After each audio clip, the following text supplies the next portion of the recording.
Welcome to Fireside Chat. Today I'm very excited because we're going to do something different tonight. I'm so pleased to welcome Dave Duncanson to our show, and we're going to be talking about the election and for a couple of shows. So, really excited. Welcome, Dave. Hi, Sue. Thanks for having me on. Thank you. So, yeah, Dave has always been interested in politics and grew up at a really interesting time where he could see the effect and the changes and the transformation of politics, especially over the last, like, would you say 40, 50 years? Yeah, 50. Yeah. And so tell us about how you got interested in politics and kind of what started that kind of interest, had sparked that. Okay. Well, I grew up in the 1960s, Mm-hmm. which, as you know, was a fairly turbulent period. A lot of societal changes, a lot of cultural changes, a lot of awareness of True. what had already happened in history up to that point Right. wasn't quite working anymore. My folks were both school teachers, public school teachers. Perfect. So both college educated, um, and they always had a great awareness of Mm-hmm. politics, national politics, local politics, but just general. How do the politics of the time affect our lives? What's That's good? great. What's bad? What direction are we heading into? Probably some of my earliest memories, and maybe this makes me a bit of a policy geek or a political geek, but some of my earliest memories are, watching the Richard Nixon Watergate trials. Interesting. And understanding that and seeing Sam Ervin, conducting the trials on TV. And this was in the summertime when most kids would be outside, and I certainly had my share of outside time as well, but I found it fascinating to understand what is actually happening in our country. Yes. What brought us to this point where Right. we could actually have a sitting president be impeached and possibly resign. Yeah. And so that seemed to spark some interest in me. Um, like I said, my parents were always news watchers. Yeah. We watched the local news, but then Good. we watched the national news, and that was kind of something that happened while we were having dinner. Exactly. And so you kind of had one eye on the TV, and Exactly. we were talking about things at the table. We were actually talking That's about, well, what perfect. does this mean? Mm-hmm. So fast forward to about 1978 when I became 18 and I was able to vote, and then I really took an interest in things. I'm so And glad. So for me, it was went to university, and this was right about the time that Jimmy Carter lost the election to Ronald Reagan, and I started to feel and started to sense, the transformation within our country. And it was, for me, to filter it down to really the lowest common denominator, was Yeah. the takeover of big business of our political system. Which is crazy, right? It, absolutely crazy. And the opinion that I've arrived at after so many years is that a representative democracy is not compatible with Right. unbridled capitalism. Absolutely. They are at odds with each other. And so over the past 40 years or so, since Ronald Reagan was elected, I've really paid attention to what's going on. Glad you What did. politicians are pushing what things. Mm. What special interest groups are wanting certain policies. How is the focus became not so much on how can our fellow citizens be helped, as much as how can we increase our profit margins? How can we become more competitive on the world stage? How can we be number one? How can we win? Yeah. It's true. It became very much Winning. winning, focused on ourselves. And what we're seeing now in these modern times is the end result of that spirit of nationalism, that we have to be number one, we have to be the best. People who are poor, those are the takers. The rich are the ones that provide the jobs. Oh, okay. Trickle-down economics. Which doesn't really work for the middle class. Doesn't work, and yet we continue to beat ourselves against the wall with that economic model of trickle-down economics. Trickle-down economics being the idea that, well, if you cut taxes for the very wealthy, the idea is they're going to take all those excess profits and they're going to filter them down into the economy, and it's going to create jobs. And I think George H.W. Bush said it best. It's voodoo economics. Voodoo. Okay. And what we found increasingly is that as the very wealthy have, you know, taken their tax money, kept their tax money. Yes. I think at the time that Ronald Reagan was elected, the top Exactly. tax bracket was 71%. I think it's now down in the low 30s, Wow. which everybody says, well, that's great, we're not paying taxes. Well, yeah, except look at what those taxes did for this country from the 1940s up through Whenever that 30%. 2000. Yeah, to the 2000s. We sent people to the moon, that's true. and there were a lot of ancillary technologies that were developed, such as Definitely. Velcro, things that, you know, that impact our normal lives. Can you imagine living without Velcro now? Yeah, I mean, right. as Or a- like as a- GPS and things like that, yeah, like GPS internet and things like that. and Like, internet, those all type that. of things. The interstate highway system. You know, the interstate highway system did not always exist. It was funded by tax dollars in the 1950s as a result of a Republican president, Dwight Wow. D. Eisenhower, that realized that in Germany, hmm that was a way that the Germans were able to move troops very quickly across the countryside. Interesting. Because they had that interstate highway system. Wow. We did not. We were, you know, you want to go up north, you take US 27. You know, two-lane road, Two-lane and road. that's how you go places. Right. And now suddenly, our tax dollars have given us tangible benefits Wow. that people have lost sight of, I'm afraid. Now everybody Absolutely. complains, oh, the roads are terrible, but I don't want to pay for it. Well, I'm sorry, things wear out. And so what I've witnessed over the last, you know, since basically the mid-70s is Mhm. it's a transformation in our politics, hmm but it really hasn't become super compressed until after the Citizens United decision. In, I Okay, think it was so- about 2010. So I didn't know what Citizens United is. So who created it and what power did it have? Well, Citizens United was a corporation that took a case, appealed it, took it in front of the Supreme Court, and without getting into a lot of the background details of it, the upshot of it was the Supreme Court decided that corporations had the same rights within the political arena as an individual. Wow. And so what we saw at that point was Mhm. these super PACs being created, these political action committees that would be hugely funded. No one was required to list who the donors were to that PAC. Wow. So there was no legal regulation of it. It was just all of a sudden this group comes in and they're able to pour all kinds of money into elections for candidates that are obviously going to be beholden to them and their business goals. Right. Wow. And that's unfortunately what we've seen time after time is the corporations are able to, I mean, literally influence the elections Right. for their goals, which are not necessarily the goals that the private citizen wants. My God. But that's what gets done because they have power. because And they have the then power. legislators are, I guess some of them are influenced by that power or they need Absolutely. to win another election. So they have to, And this is not just a Republican no. problem or a Democrat problem. I mean, both parties, they've come to the realization that I have to, you know, play where I'm paid. Right. If this group is going to donate a lot of money to help my reelection campaign, hmm I have to be beholden to them, not necessarily all the people that voted for me. Right. And that's where things have gotten really screwed up. That's where we've ended up today.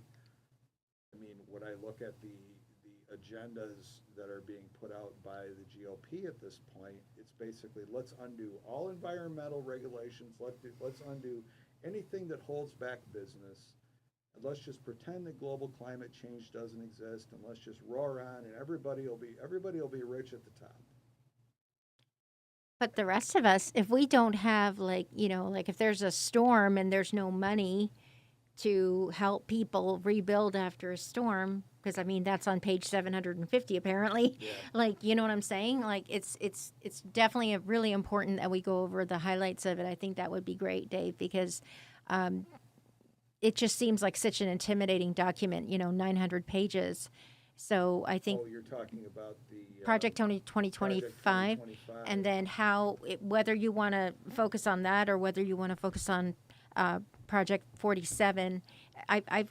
Do you feel that like 47 is kind of more like what Trump wants to do? Well, Agenda 47 is the actual platform that Donald Trump is running with for what he hopes will be his next term.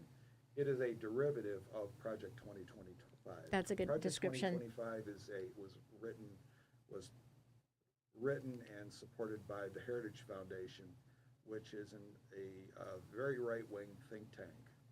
And so they bring together all these experts and say, if we had the opportunity to impose our vision on the country, what Right. would that be? Well, the only problem is, even though Donald Trump and his advisors are now trying to distance themselves from it, because in the last 3-4 weeks, it's become one of the #1 search terms on Google. I'm glad to hear Project that. 25. I'm glad to hear that. So now they're trying to push themselves away from it. But if you look at Agenda 47, Agenda 47 is the GOP platform for Right. 2024. Right. And it's not just some very specific policies of things like tax cuts or, there's not a Like lot of school funding or specifics in something. it. Yeah. What it is it's a very high level. When I read the summaries of it, it's a Yeah. very high level restructuring of our society. Wow. So it's so much more than just. So it's so much more than just, yay, I'm for the GOP and I want President Trump to be, the president again. so There's much more than to that. it, but the scariest part of it is it is a documentation of an expansive increase in the power of the executive office. So right now we have Right. we have the three-legged stool system. We've got the judiciary, the executive, and the legislative branches. Mm-hmm. So what this document aims to do is to make the office of the presidency pretty much autocratic. And they've said exactly what they want to do. It's And so terrifying. what I've seen from the 1970s where, you had the center of the aisle and the Democrats were a little bit to the left and the Republicans were a little bit to the right, Right. and they would actually cross over party lines in order to actually govern the country. Yes. What it's become now is that they're so polarized, the politics have become so ugly, and there's so much Good word. money in them Yes. that we have to win it all without cooperating. I mean, take a look at our dysfunctional Congress. There's very little, let's go across the aisle and do something that's good for our constituents, as much as it's, I got to win all for my side, or I'm just going to filibuster it and something will die. Yeah. Like Biden was able to get the infrastructure and the CHIPS Act. Like there was a couple of things that required both sides. Yeah. But I don't think that Republicans would, on their own, No, that they would necessarily would propose it. write Well, laws and stuff the that thing would. that's interesting, Sue, is that there have been several times since George W. Bush was president, Mm-hmm. where he was president, where they held all three branches. They held the executive office, they held the legislative branch, they held the Senate. So they've been able to push through many of the things that they wanted to do, Right. but they never did. And I mean, abortion, for example, they could have signed in a national abortion ban. They had the ability with, having the Senate, the House of Representatives, and the presidency, that if they'd really wanted to push that, They would have done it in the first 2 they would have years. done it in the first 2 years. Okay. So why didn't we make it into law, whatever? Like, why didn't we? Why didn't that happen? I mean, I have my theories on it.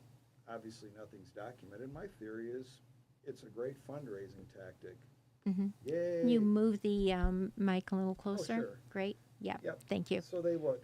I think it's Maybe a little it closer, has like kind of been- like this distance, pretty I close. think that it has been a good Thank you. fundraising thing. If you continue to put it in front of people that you're going to be the champion of outlawing abortion, people are going to keep throwing money at you. Wow. Well, now eventually it comes to the Supreme Court. They didn't outlaw it, they just kicked it back to the states. So now what's happening is it's a mad scramble for each of the individual states to stake out their turf.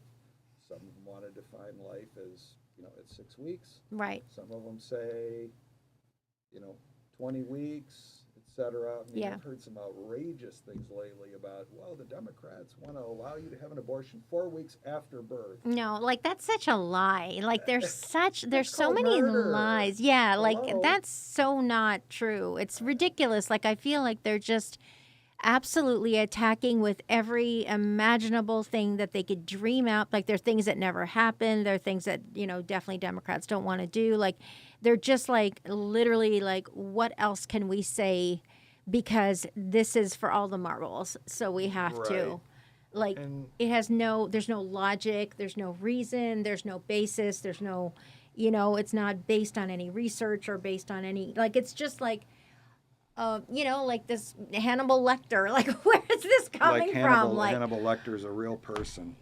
Well, it's just I think that's unbelievable. That's the personality and the mindset of one individual. But I think one of the things that the political system has counted on that I've seen over the last 45 years is the dumbing down of the public. Yeah. These Yeah, right here. True. God, yes. It's been the dumbing down of the public, So the true. smartphone, and the ability to have people be amused into complacency. I mean, Roger True. Waters of Pink That's a Floyd really good put way out of an putting it. album a number of years ago. One of his solo albums was called "Amused to Death," and the basic tenet of it was everybody was so amused that they didn't pay attention to what was going around them, and eventually, I mean, in this fictitious world, obviously, the world blew up. Isn't that And the world was so, destroyed because so people true. were so amused. Yes. So Well- but at the same time, I mean, the flip side of that is, where does the younger generation get their news? Yes. I mean, Yeah. very few people are old schoolers like me, where I'll sit and, my wife and I will watch, the local news and then the national news. They get the youngsters, Yeah. they get it off of here. Well, then the question is it accurate? Has anybody vetted this? Have any journalists actually fact-checked what's being presented? Well, look at, like, I'm very disappointed in all the journalists that didn't have the courage of Lawrence O'Donnell, because he was telling the truth about, that sham, press conference. That was Trump just wanting to shine some light on himself because he's so jealous about the attention that he's not getting, and staying at home, I guess. But, it's so unbelievable that I really support, like, Lawrence O'Donnell telling the truth and saying, you know what, all of you stations, what are you doing? Like, Well- how can you not fact check him? How can you not ask questions? He never answers questions. Well, That's ridiculous. I think you saw there was a Trump in front of the National Association of Black Journalists. Yes. And he got his ears pinned back. He got his ears pinned back, and he was specifically asked the hard questions, and it was just dodge and weave. Oh, completely. It was just complete dodge and weave. And I think journalists, I mean, I grew up in the Walter Cronkite era, Totally. Huntley Brinkley, where there was actual journalistic skill. It wasn't just reporting the news, it was Right. investigative journalism, fact checking, making sure there was integrity into the story, because your reputation was on the line. Totally. Like, And Dan what I'm- Rather and Tom Brokaw and, like, Peter Jennings. Didn't you remember those Yeah. days? Oh yeah. And what has happened, I'm afraid, is Donald Trump has the ability, he has the right to hold a press conference at Mar-a-Lago and say whatever he wants to say. But what happened to the journalistic integrity when he's spewing obvious lies? Yes. I mean, obvious falsehoods that Absolutely. everyone knows. Where's the integrity of saying, hold on a minute, let's circle back, what about this? This is a guy that's never had to be accountable for anything. Right.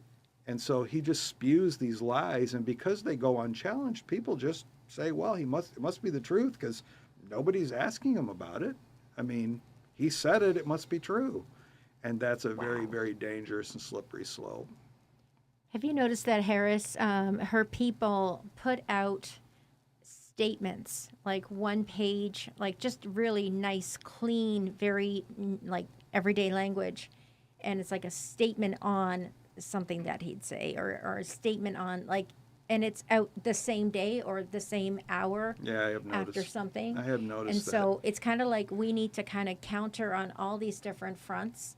And so, you know what I mean? Like it's like video and text and all this kind of thing. And it's like we can't just, let everything go like the last 9 years. It's just been just letting him talk and letting him lie and whatever. And I'm looking forward to these debates very much. Oh, I am too. It's going to be amazing. I mean, part of the issue I think that the Harris-Walz campaign has to do now, something that I think is very important, is stake out some very specific policy positions. Yes. Not speak in generalities, No. but say these are our top 5 things that we want to do Right. when we get into office. I agree. I think that's very crucial.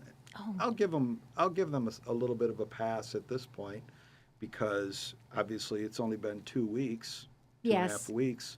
They've done a since lot in 2 weeks. They've done a tremendous amount in 2 weeks, and my hat's off to President Joe Biden Me too. for having the realization to just step aside. And I think the way that things My God. smoothly moved towards Kamala Harris was Unbelievable. orchestrated in the background by Joe Biden. I think so, too.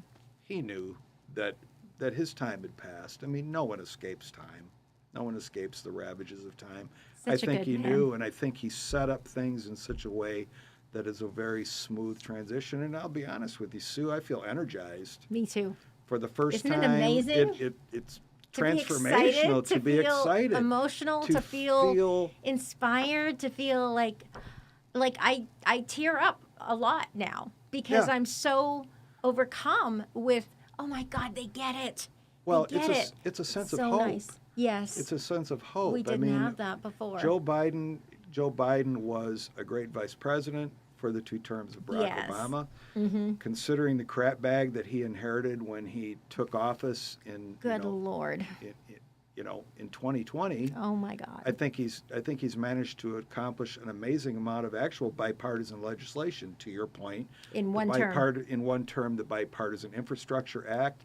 Everybody likes to complain about the orange barrels, but the roads that come after the orange barrels are gone are Oh great. my God, yes. The CHIPS Act, the realization that we've somehow, in the name of profit, we have pushed the chip manufacturers overseas where the labor is much cheaper, but those chips are used in everything that we have, increasingly so in our important. cars and in our Yes. televisions and in the automation that actually runs the power plants. We need to have We that as need a that. strategic That we item. control it, that we're not at the mercy. Right.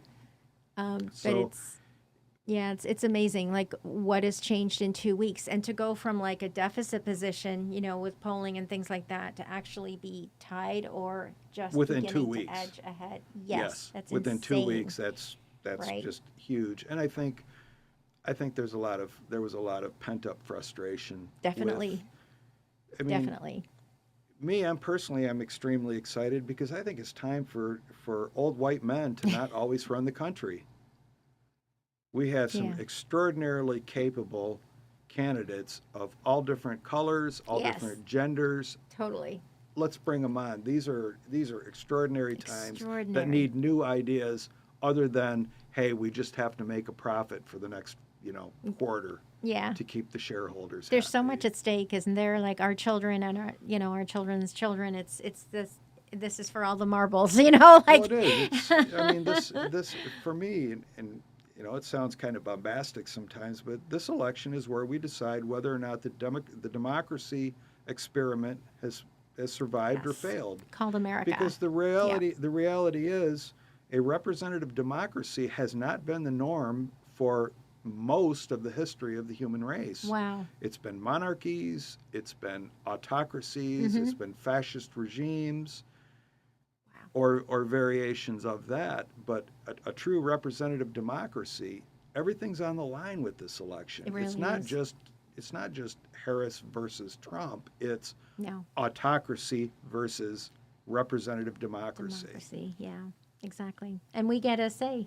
And we For now, we do, but if you listen to certain candidates, you only got to vote this one last time, Oh and then my don't worry God. about it. We're Trust just me, so it's all going to it's be all going to good. be fixed. And And what it's like, on earth is why are going people not out? More people not outraged by that? Even people. I We mean, are. the GOP is the party of the individual. It has been the party of the rugged individual that would pull themselves up by their bootstraps. Did you guys roll over? Do you They want all to say that you want have. big brother? You want an all powerful chief executive to control your life? And That's religion, crazy. and it's just crazy. It, They are it just stuns me. so, you're right. They're just like roll over and just, you do this or whatever. I mean, I thought that Trump was really more of a puppet, but they never question him. They never, you know, say the truth to him because he can't handle it. And so it's Well, really nice, like showing Trump, the same venue with Kamala's rally and with Trump's rally, the Yeah. same venue, 4 Days hours apart. difference. Yes, exactly. And he's like going on about that his crowds are bigger than, Wow. Martin Luther King Jr.'s crowds. And my God. And no one's pushing back on it. In real time. He needs to be shut up in real time. Well, with these and- things. Like, I'm just so I mean, tired of it. the thing that is so frightening to me is the average American's attention span Yeah. because of Because these of this. Yes. is going to be like 2 minutes. So they're going to read the sound bites. They might read the headline Right. and scan the rest of it, but there's no deep analytical. There's not. And part of that, I think, is because modern times and modern life is just so frenetic. It's Yes. just such a frantic pace It is. that people can't take the time to, what little free time they have, they're not going to spend researching things. No. But this No. is so important. This election is so important. I know. I really appreciate that, you have spent so many years thinking about things and reading about things, and you're continuing to read really Yep. good books right now. I'm really glad that we've had a few minutes to just kind of like do a kind of an inaugural show, because this is the most important thing that we can do, is just to educate ourselves and to actually tell the truth. Well, and to maybe provide a different perspective on things. And I think so. And don't think of me strictly as, it's just the wild-eyed flaming liberal. No, I mean, I'm actually reading about Gerald Ford right now. That's and about his awesome. presidency. That's awesome. And not just, what he did at the end of his presidency and the pardoning of Nixon's, but what was he like as a person? What led him to seek out public life? Not very many people would even know that about him. And I'm reading Mitt Romney's Awesome. biography right now. So it's like I'm not a one-trick pony. You're not. I mean, No, I don't definitely think it's not. all that And that's why I think the it's great. liberals and the Democrats are always right and the Republicans are wrong. I mean, for example, Richard Nixon signed the EPA into law. Wow. The Environmental Protection Agency was signed into Can you law by a imagine? GOP president. I mean, there That's was a time incredible. when they actually went across the aisle and they did some horse trading, and yeah, there was some backroom deals that were made, but for the general population, things moved forward in a progressive direction, in a Right. positive direction. Right. So Yeah. somehow, it's for all the marbles right now. I'm hoping that if we can somehow get the money out of politics, That was take possible. that out of it. Yeah. And also take religion out. I mean, it's always been supposed to be separate religion from the state. Right. You have to look back to the early 1980s to a group called the Moral Majority. I The remember them. Moral Majority realized that we've got this tremendous base of Christians in our network, Right. and if we can just harness these people towards these particular political goals, we can have a real influence. We can support, Interesting. we can support the politicians that That agree with us, we- that yeah. that will follow what we want to Right. do. Interesting. And I'm not saying that that's like always horrible, but we're supposed to be a country where it's very much a separation of church and state. Right. I think maybe we have a way of going back to that, if if we do well in this election. So We're keeping our fingers crossed. yeah, very much, yeah, all of them and All of toes and them. whatever. Whatever I can cross, I'm trying to. I'm so glad. Thank you so much, Dave, for your time. What a pleasure to speak with you. I just love learning from you. And we'll talk again next week. And we're going to we'll talk about. I think. What do you think next? Maybe. I think we could talk Agenda 47. I Because know. Agenda 47, Totally I think, is agree. probably Totally agree. something that people need to really understand it, whether you agree with it or disagree with it. Right. At least understand what it is that you're voting for. Exactly. I think Or we need to voting do that. against. That's what we'll do. So thanks so much for tuning in, and we're so looking forward to having many more shows that we're going to talk about the election because it's the most important thing we can do. So thank you so much, Dave. We'll see you again. See you and again. Welcome to Fireside Chat. Thank you for watching, and have a nice evening.